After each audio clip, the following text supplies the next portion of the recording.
Weems woke me up at 6 a.m. It is like 8 o'clock now. I'm trying to beat the leaf blowers. They usually come around 9:30. I think I can do this. But hey y'all, I am back and I have some of your paranormal stories that I'm so excited to read because I feel like I haven't done this in so long. In reality, it's probably been like a month, maybe two, but it feels like it's been forever. So I picked out 4 of your stories that I'm excited but nervous to read. And I've had a lot of people DMing me asking how to submit stories. I know not everyone watches my videos all the way until the end, but I do have a subreddit, which I will have linked down below. Go on there, make a little account, submit your story, and I will read it. So this first story, I'm nervous, says, I think I believe in SWs now, flesh pedestrian, whatever you want to call it. We're going with SW. I know everyone thinks I'm talking about sex workers, but I'm not. So, just first off the bat, I wanted to apologize in advance for my eventual mistakes. I'm not a regular Reddit user and English is not my first language. It's a fresh story that happened to me a few days ago. I would also like to preface the fact that I don't smoke, don't drink, and do not do drugs, although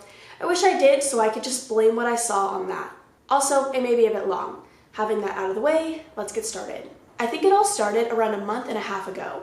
I live in a bungalow house with a large garden area. It's in the suburbs of a medium city. My family has, or should I say had, a dog named Chiacho or Biscuit. I think they translated it and it's Biscuit, but it's Chiacho. I'm not sure if I'm saying that correctly, I'm sorry.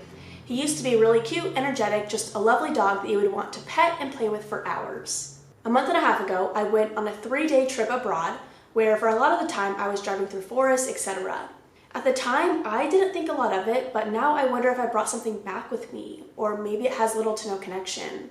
Ever since I came back, every time I went out to the garden, which happens mostly during nighttime, I'm overly sensitive to the sun, so I try to avoid it, I feel extremely anxious, stressed, and scared even. At first, I just assigned that to extreme stress from my work and school at the time and my general anxiety, even though I had never felt like that in the evenings. Another thing I noticed is the change of the air and atmosphere. Like, it used to be normal, light air, easy to breathe, no smells, nothing. At some point, it started to smell like dog shit meters from his night cage. It's big enough for him to run around in if he wanted, don't worry. We just didn't want him to eat the veggies. Now though, I don't want it to escape. And it smelled like shit even though everything was cleaned up. But okay, that's normal, right? Like dogs poop, it can smell sometimes. Well, around a week ago, I think the smell started to give off rotten meat vibes. We searched the whole garden, even checked to see if he had hid something underground, nothing. 5 people and we found nothing. The third example I'm going to talk about is his barking. I don't know how to describe normal ones, but I think at least most of us here get the gist of barks. He used to bark rarely. He used his nose to touch us in order to get attention more than anything else. And he never whined, like never. Now he barks at everything, including me. And in the night, I'm a heavy sleeper, one of the members of my family says they hear him whine so painfully, even though he's completely fine, or seems to be. Although he lays down most of the time and doesn't want to cuddle, the vet didn't notice anything weird enough. Last but not least, something that made me lose my shit and run to the door like I was prey a few days ago.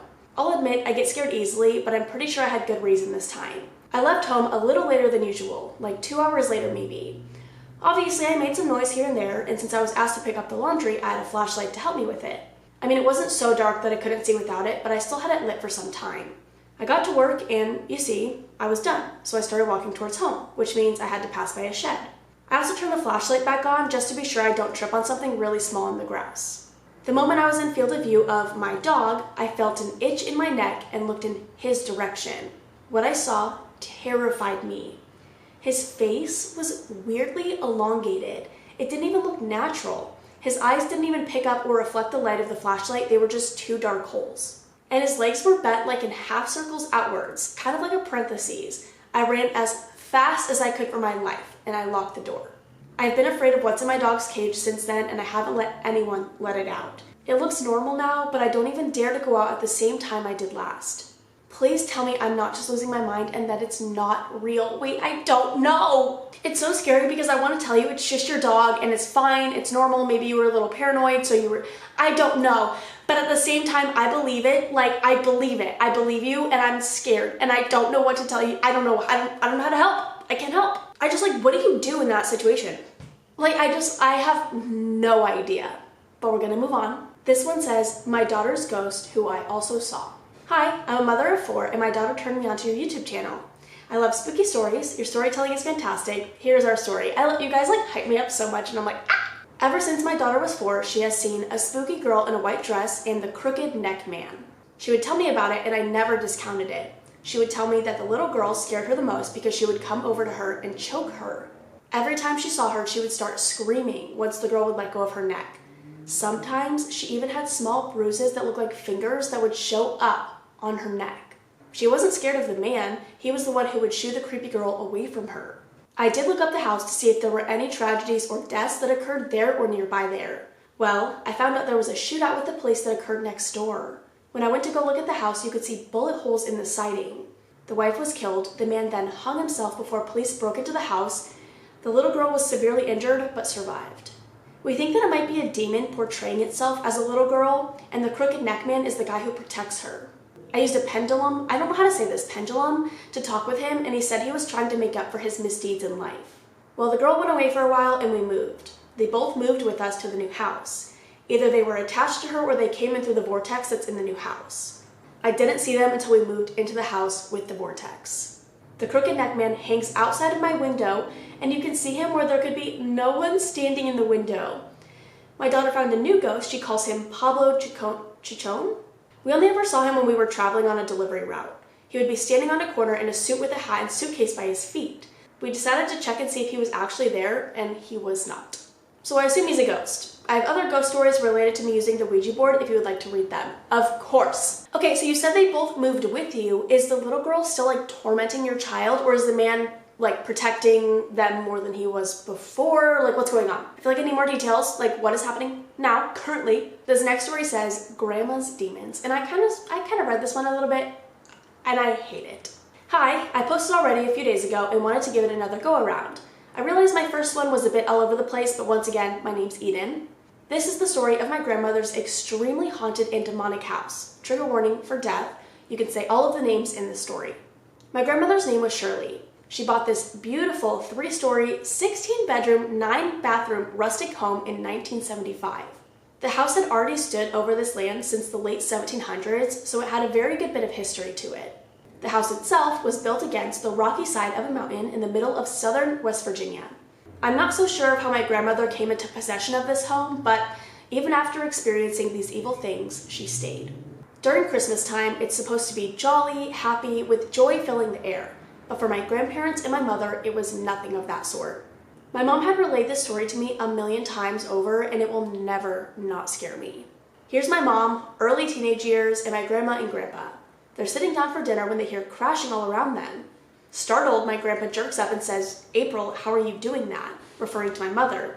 She looks at him confused, saying, "How could it be me? I'm sitting across from you." From the dining room, you could see into the living room where everything was flying. Lights were flickering, the bulbs and garlands being thrown till they break and tear. As soon as it began, it stops. They all walk in to realize the only things that were broken were the color red. Things didn't stop there. From what I've been told, there were 3 little girl spirits who always toyed with you, would jump and laugh and steal and hide things. My family believes these spirits were good. They never harmed my family, but something else did. One day, my mom gets off the bus from school and heads upstairs to the 2nd floor. She walks into the living room and sees my grandma. She says, "Hey Mom, I've got something to tell you. Crazy stuff happened at school today." As my mom is finishing her sentence, my grandma, walks away from her. Mom. My grandma continues to walk away, completely ignoring my mother. So of course my mom follows her. My grandma opens the door and walks out. Once my mom reaches the door, it's bolted from the inside. She rushes downstairs to the 1st floor where my grandmother had a shop. She says, "Mom, why were you ignoring me just now?" And my grandmother says, "I've been down here all day. I haven't even been upstairs." Months later, my grandmother's in the kitchen washing the dishes. Behind her is a full wall of utensils hanging up, including knives. Now, this is honestly something you would see in a horror movie. As she's washing the dishes, she hears a clatter and a whoosh sound by her head, followed by a thud. A butcher knife was thrown centimeters by her head and stuck into the wall. That's the end of the story, as it's getting pretty long. If you guys want to hear more about the encounters in this house and the board experience my mother had, do let me know.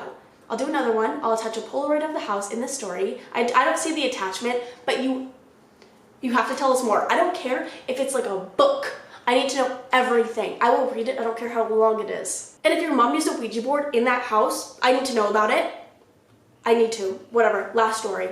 My haunted house will not let me sleep.